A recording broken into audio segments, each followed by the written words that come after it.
We want to welcome you all into the 17th episode of Trojan Talk. I'm Zach Tarenko alongside Jeff Christenberry and Cole Purvis. How you guys doing this morning? Great. Excellent.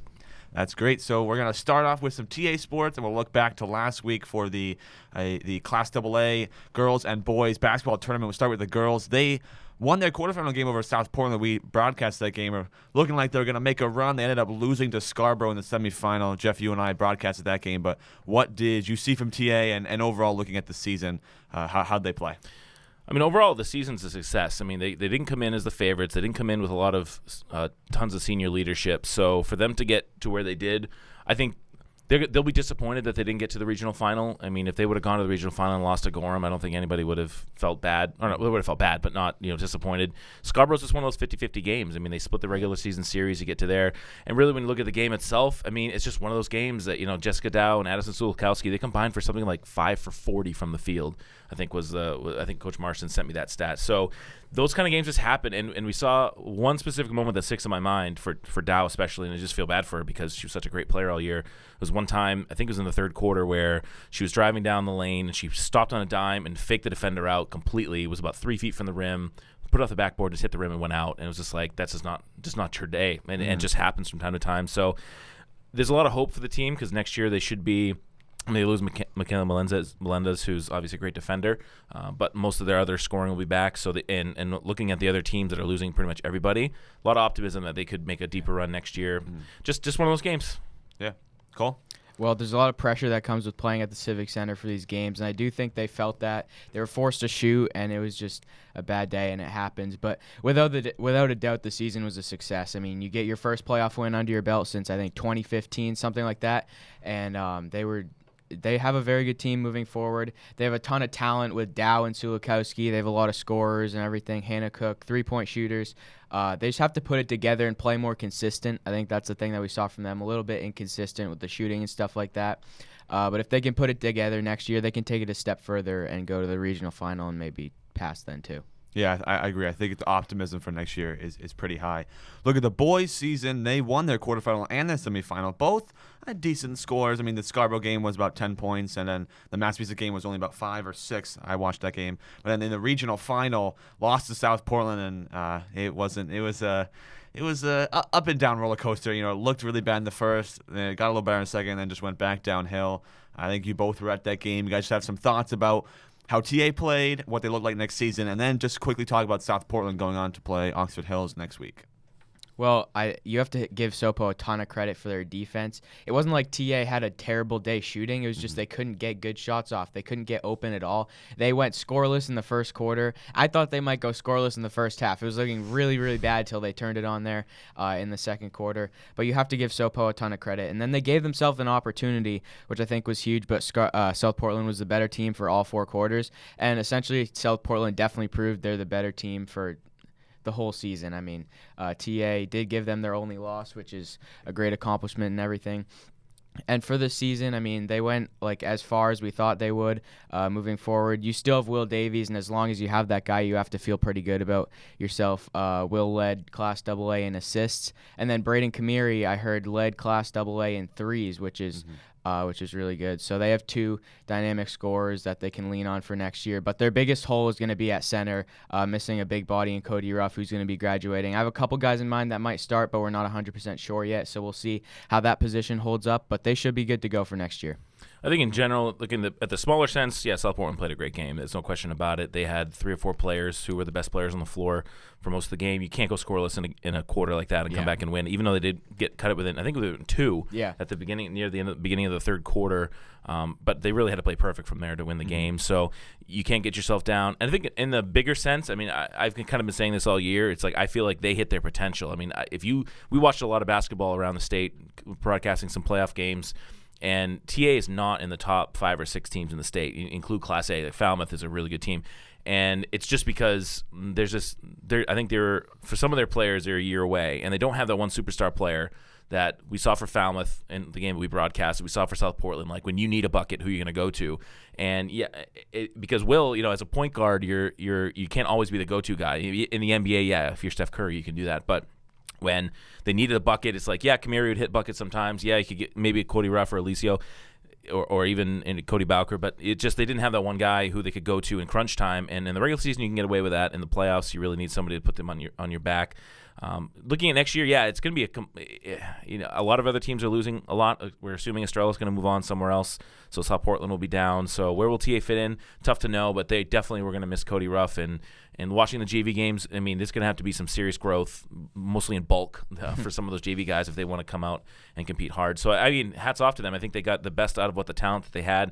I mean, if you compare this team to the last 2 years, I don't think it's close. I think the other 2 years we had a lot more natural talent, and that's what happened. They went to the state championship game and probably would have gone to another one last year if not for COVID. So, I mean, yeah, good season. Tough way to end it. It was kind of, it's tough when you lose by 20 in your last game like that, especially when you're close for a while. But, they did the best they could, so no regrets there. Yeah, and South Portland, I think, just to add on, like, they were hitting every shot.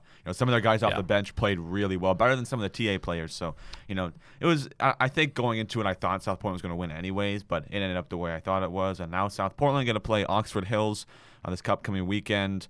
And Oxford Hills, if you missed it, Tegan Pelletier hit a game-winning shot, beat John Shea and Edward Little, who I wouldn't say choked, but he missed 2 of his free throws. Oh, it's a choke. Yeah, I mean, he missed his free throws, so he kind of lost it for his team. But I will say this, though.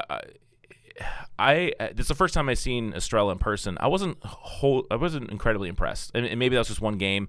Because when I've seen the highlights of someone like Cooper Flagg, like it for Estrella, he has moments where he seems great, but it's like I think his height was a big reason why he had a lot of those points the other day. Yeah. It wasn't his athleticism or decision making. It was really just he get the ball, and as big as Cody Ruff is, when you have 5 inches on a kid, you're going to score a lot of points. So, and that's just a one-off. Like, just saw him for one game. I didn't see the other two. But I think I'm going to go to the Class A game this Saturday just to see Flagg play, just to see him in person, because what I've seen from the highlights is just a different type of player. So that's not to knock on Estrella too much, but just for me, it was like I really had a chance to win that game, even though they have a guy who's like 6'10". So yeah, I agree. I think Cody Ruff did hang with him. It wasn't like a huge gap between Estrella and Cody Ruff. He wasn't dominating or anything. And that'll be really interesting. South Portland and Oxford Hills. I got to give the edge to South Portland. How could you not? But I got to admit, I'm definitely cheering for Oxford Hills to knock off South Portland. But it looked like it might have been a rematch of the football state championship, though. That would have been interesting. Yeah. But, we could have a rematch of football state championship, or rematch of the game we had here with TA and EL. So there's a lot of great matchups. But South Portland, I think it would be a good game. I mean, Oxford Hills, they're one of those guys that doesn't have a superstar, but a lot of really good players, and knocking off EL is impressive, and for me, very satisfying. Yeah. All right, we want to quickly talk about the boys hockey team. Myself and Josh Pulsford did the prelim game last night. They won 3-1 over Mount Ararat. They dominated. The score doesn't really, in my eyes, show how dominant TA played. It should. I mean, if you look at how it should have been, probably 7-0, 8-0, something like that. But the boys got a big win. They move on to play Falmouth on tomorrow, at 5 p.m. It'll be a pretty good game. They lost to Falmouth twice this year, both 2-1. It was good games. I mean, TA boys hockey, we talked about them having up and down years. It's definitely an up year. Coach Jamie Gagnon did really well with that power play and doing a lot of offense. So I think, in my eyes, it was a good season. Hopefully they can beat Falmouth and keep moving on. It's tough to beat a team 3 times in a year, so that gives the edge to Thornton Academy, and the fact that this is kind of a funky year with a lot of the seedings are a little out of whack. You saw like South Portland's was the number 3 seed, I think, and we beat them like 6-0 not that long ago. Mount Ararat obviously was a 12 seed, and they almost beat us last night. So I think like I said, in hockey, a lot of it comes down to the goaltender on that given day, how he does, and the Mount Ararat keeper kept them in it last night. Yep. If they get by Falmouth, then maybe that's kind of the monkey off their back as they go towards maybe a deep run in the playoffs. And I know that even though it's going to be away at Falmouth, there'll be a ton of TA fans there because they've been showing up a lot, and it's the last team sport remaining here in the winter season. So I'm sure that the home ice advantage will be neutralized, and I give them a shot against anybody in the state. Yeah. Well, that is going to do it for our winter sports season, not for the episode, just letting you know. That was our last broadcast last night. For winter sports, we're going to have, 3-4 weeks of a break here. More like 6 weeks, because the practices start like March 28th. Yeah. So you're not going to have games for at least 2 weeks after that. So we'll get a break, a nice deserved break. Yeah. But we'll be back for boys and girls lacrosse, baseball as well. So some good spring sports coming up. But now we're going to move over to the professional side of the podcast. So Harden had a triple-double last night in his home debut. So I want to ask you about the trade. What do you think about the trade and the Sixers' chances to make a run in the postseason, Zach?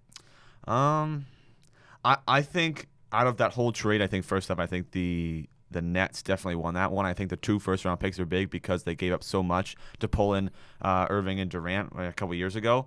I think you can see Harden has a really good connection with Embiid, better than Simmons had with Embiid. So I mean, it was definitely a trade where both teams are giving up something big, but.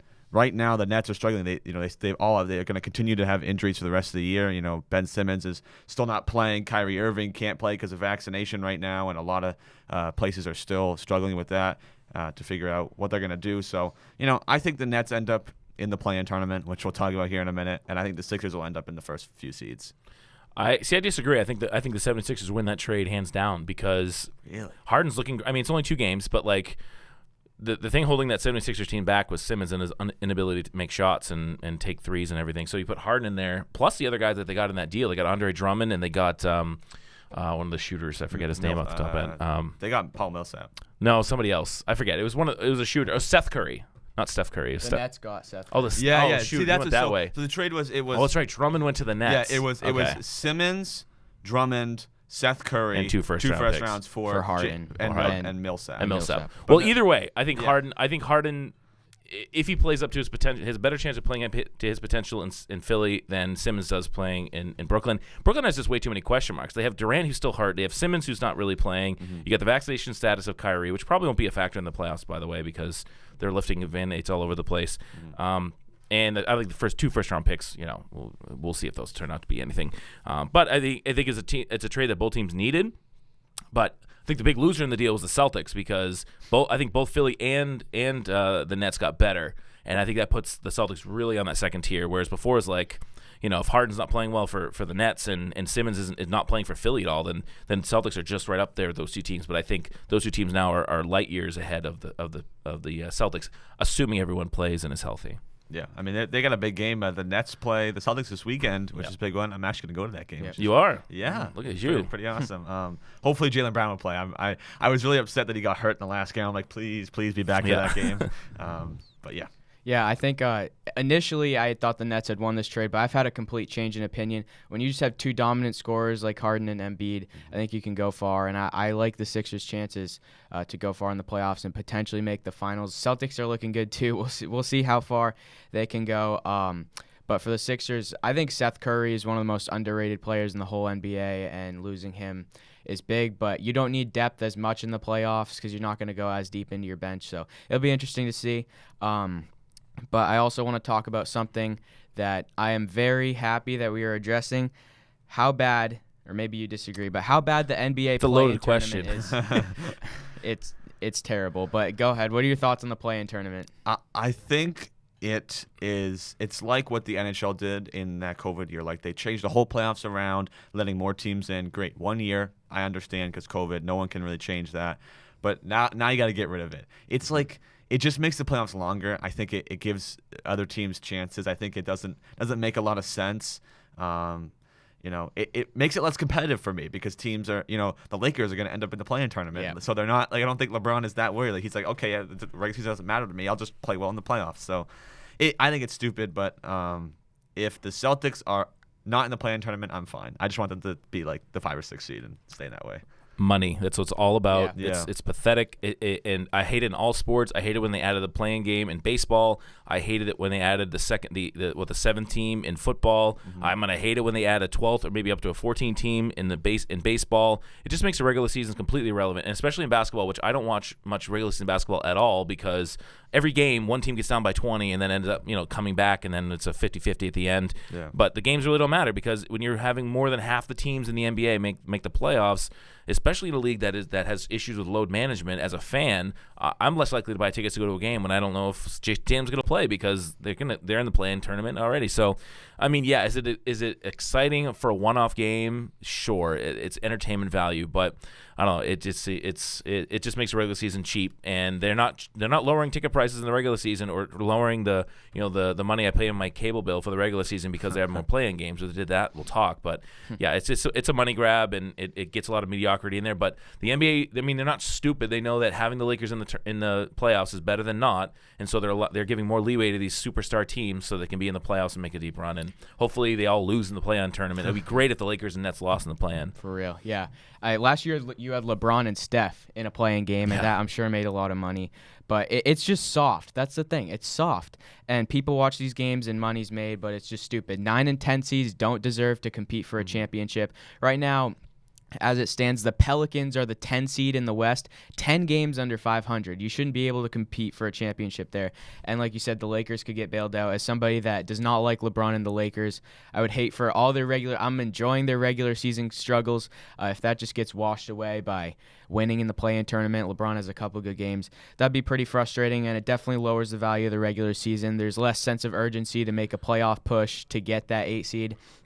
It's really soft, and only 3 8 seeds have won versus a number 1 seed when the first round has become a 7-game series. So, and it hasn't happened since 2012. So these upsets aren't happening, and you're basically competing to lose in the first round. It's just kind of ridiculous. Well, the thing is too, though, it's not really fair to the 7th and 8th seeds, because they've earned in the past. They would have earned those seeds, and now they could lose before they even get in the proper playoffs. And the biggest travesty in all of sports, I think, and this goes into plan, is the play in the first 4. For the NCAA tournament. Now, if you want to have the 4 potential 12 seeds play each other for the last spot into the tournament, I'm all fine, go for it. But when you have 16 seeds playing against each other who have earned a right in the spot in the tournament by winning their conference tournament, and you make them play in the first 4, and one of them lose, they don't even get in the real tournament properly, which I never understood that. They have 4 of their, basically have 6, well, how many 16 seeds? Well, whatever. They have too many, but they have too many teams playing in that playing game. They earn their spot in the tournament. They should be in the tournament. And the same thing with the 7 and 8 seeds. Don't make them play these 9 and 10 seeds who have just, screwed around for most of the season. So we're all in agreement on that one. Yeah. Terrible. But we'll watch it if the Lakers earn it. So let's talk about Boston sports, and specifically jerseys getting retired. Kevin Garnett's getting his jersey retired. So any other current Boston sports players that you think should get their jersey retired, Zach? Well, first, I think Kevin Garnett definitely deserves it. I'm not sure. Has Paul Pierce gotten his? He has? Okay. Yeah. I think it's hard because I think this is the last, other than Chara, is the last, what I would call the old generation. Because after this, the next people I can think of is, Bergeron, Tatum, maybe. That's really about it for me. I think it's hard. I think in my eyes, Boston, the people who are in those rafters are on a different level than just the Vince Carter. I can't think of people right off the bat, but it's the Ray Borks and the Bobby Orrs. It's not just some players that played for Boston for a long time. So you'll see. I think the talented players get in there. So for me right now, it's probably Tatum, Bergeron, and maybe Marchand if he doesn't get any more suspensions in his career. I would see.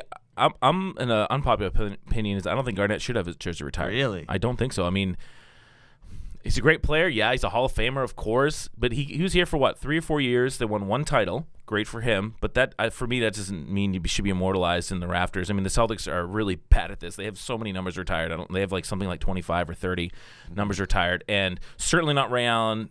Paul Pierce is different. Paul Pierce played most of his career in Boston. Was basically the leader in a lot of the stat categories and had the championship.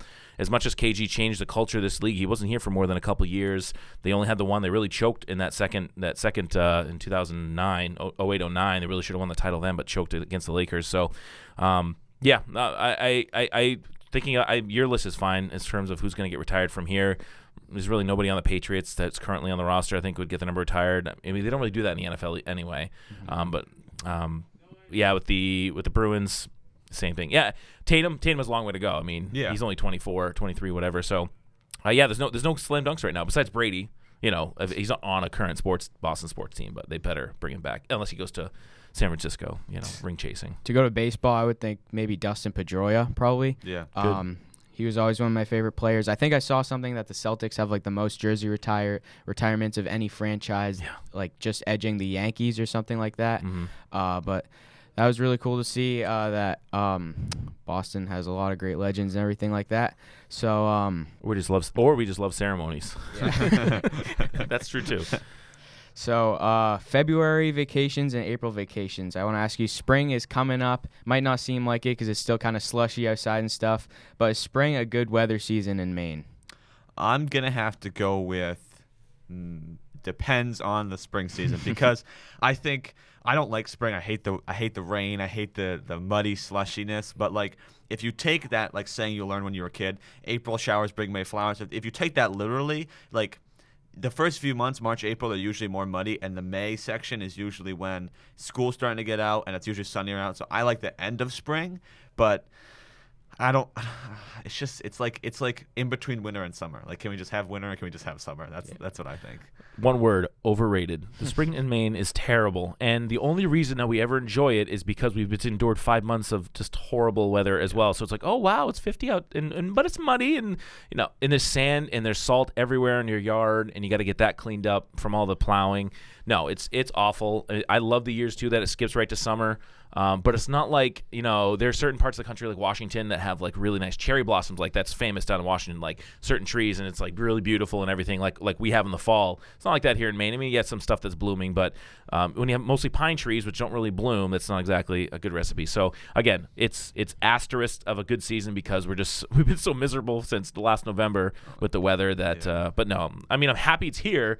But I don't. When I talk about Maine to people who aren't from here, I'm like, just wait for the fall. That's the season that really matters. The spring is just like, it's our vehicle to summer. It's just like an awkward season. I feel like there's so much rain and everything. It's just it cancels a lot of things. Like I remember when I played baseball, practices were always canceled because of rain and stuff. But my favorite season is fall, personally, followed by summer. So yeah, I agree. Spring is kind of overrated. I think the one thing I like about spring though is the last few weeks of school when it's not really summer yet. True. And it's nice outside, but it's a little bit of a breeze. It's not super warm. I like that part of spring, but the rest of it can just be throughout. But covering sports is terrible in the spring because in the fall when it's like warm out to start the game and then cold at the end, you're like, oh, that little crisp fall breeze. Yeah, nice. In the spring, like you go to a baseball game and it's like 43 degrees and you're like, this is miserable. Why are we watching baseball? Yeah. So. All right, that's going to wrap it up for this Trojan Talk podcast. We talked about everything, the boys, girls, basketball teams, hockey. They all had great seasons. I know hockey's still going, so we'll see how far they can go. But thank you guys for watching, and we'll see you next time.